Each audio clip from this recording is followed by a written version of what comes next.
आज हम कक्षा 10 गणित प्रथम अध्याय वास्तविक संख्याएं पढ़ेंगे। वास्तविक संख्याएं रियल नंबर्स। सबसे पहले हम जान लेते हैं संख्याएं कितने प्रकार की होती हैं। संख्याएं दो प्रकार की होती हैं। नंबर 1 वास्तविक संख्याएं, नंबर 2 काल्पनिक संख्याएं। वास्तविक संख्याएं रियल नंबर्स जो हमारी एक्चुअल संख्याएं होती हैं 1, 2, 3 इस प्रकार से, जिनके मान हमें ज्ञात होते हैं। काल्पनिक संख्याएं वे संख्याएं होती हैं जिनके मान हम ज्ञात नहीं कर सकते हैं। अगर हम अंडर रूट में कोई भी संख्या ऋण लगाकर लिख देंगे तो वह एक काल्पनिक संख्या हो जाएगी। अब आते हैं वास्तविक संख्याओं पर। वास्तविक संख्याएं दो प्रकार की होती हैं, या कहें कि इसके दो भाग होते हैं, एक परिमेय संख्या और एक अपरिमेय संख्या। परिमेय संख्या रेशनल नंबर्स वे संख्याएं होती हैं जिन्हें हम P/Q के रूप में लिख सकते हैं, जहां Q शून्य नहीं होना चाहिए। P और Q का मासा सदैव एक होना चाहिए, अर्थात P और Q एक के अलावा किसी और संख्या से नहीं कटनी चाहिए। उन्हें हम परिमेय संख्याएं कहते हैं। अपरिमेय संख्याएं मुख्यतः वे संख्याएं होती हैं जिन्हें हम अंडर रूट में कोई भी संख्या लिख दें जो पूर्ण वर्ग ना हो तो वह एक अपरिमेय संख्या बन जाती है। परिमेय संख्या और अपरिमेय संख्याओं में मुख्य अंतर एक है।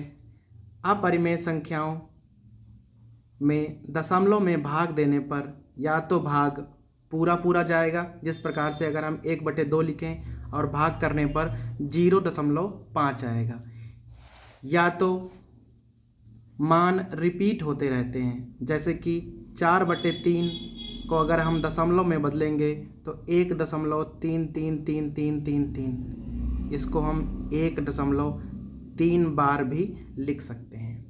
अर्थात परिमेय संख्याओं में या तो पूरा मान आएगा या दशमलव में बदलने पर संख्याएं बार बार रिपीट होती रहती हैं। अपरिमेय संख्याओं में दशमलव में बदलने पर संख्याएं रिपीट नहीं होती, जैसे √3 का मान लिखने पर 1.732 और इस प्रकार से कई सारी संख्याएं आती चली जाएंगी। ऐसे ही पाई, जिसे हम 22/7 इसका मान होता है, इसको दशमलव में बदलने पर 3.142857 इस प्रकार से मान आता चला जाता है। 22/7 देखने से परिमेय संख्या लगती है, पर यह एक अपरिमेय संख्या है। जब इसे दशमलव में बदलते हैं तब हमें पता चलता है कि यह एक अपरिमेय संख्या है। अपरिमेय संख्याओं को हम अगले अभ्यास में पढ़ेंगे। फिलहाल हम पढ़ेंगे परिमेय संख्याएं। परिमेय संख्याओं को हम एक ग्राफ द्वारा समझ लेते हैं। यदि यह ग्राफ परिमेय संख्याओं को दर्शाता है तो इसके अंदर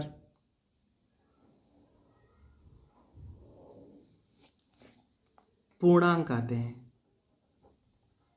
पूर्णांक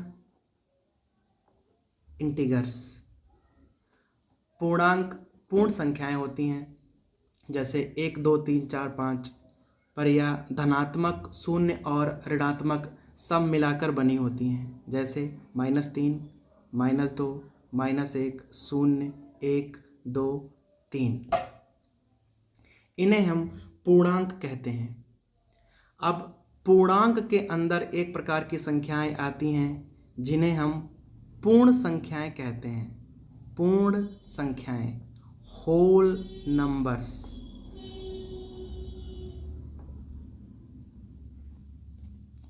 पूर्णांक में यदि हम ऋणात्मक संख्याएं हटा दें तो बाकी हमें पूर्ण संख्याएं प्राप्त हो जाती हैं। पूर्ण संख्याओं की शुरुआत 0 से होती है, 0, 1, 2, 3, 4 इस प्रकार से।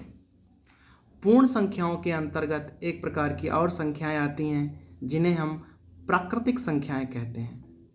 प्राकृतिक संख्याएं, नेचुरल नंबर्स। यदि हम पूर्ण संख्याओं में से 0 हटा दें तो हमें शेष प्राकृतिक संख्याएं प्राप्त हो जाएंगी।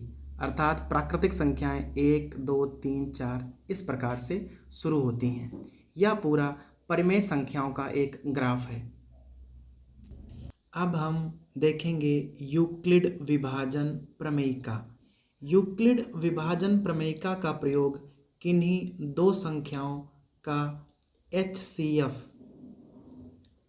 हाईएस्ट कॉमन फैक्टर अर्थात मासा निकालने के लिए किया जाता है। A और B दो संख्याएं जहां A बड़ा है B से। संख्या A को B से भाग देने पर दो संख्याएं Q और R इस प्रकार से प्राप्त हो जाती हैं कि R का मान या तो शून्य हो या शून्य से बड़ा हो, लेकिन हमेशा B से छोटा होना चाहिए। कोई दो संख्याएं 15 व 6 ले लेते हैं। इसमें हम 15 में 6 का भाग करेंगे। भाग करते वक्त हम हमेशा याद रखते हैं कि पहाड़ा इतनी बार जाना चाहिए कि शेष फल हमेशा भाजक से कम प्राप्त हो। भागफल की प्रमेय देख लेते हैं।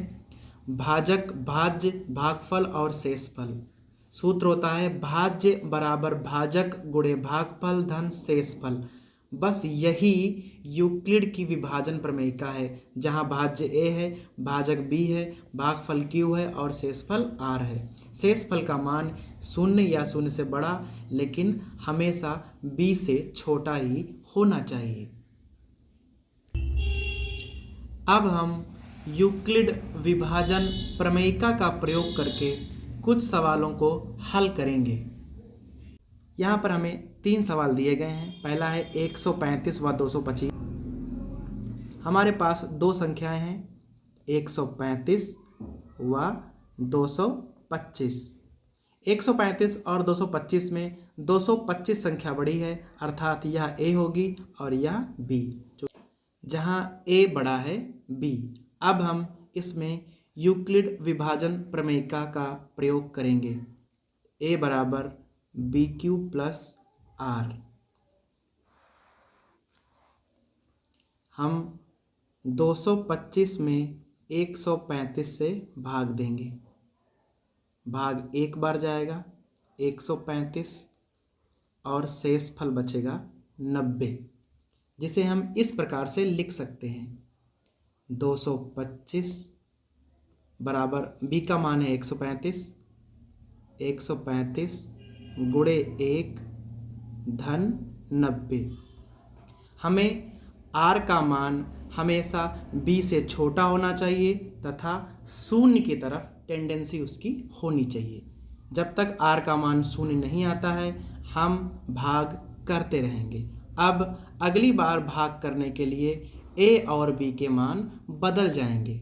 अब A 135 तथा B का मान 90 हो जाएगा। पुनः हम भाग कर लेते हैं।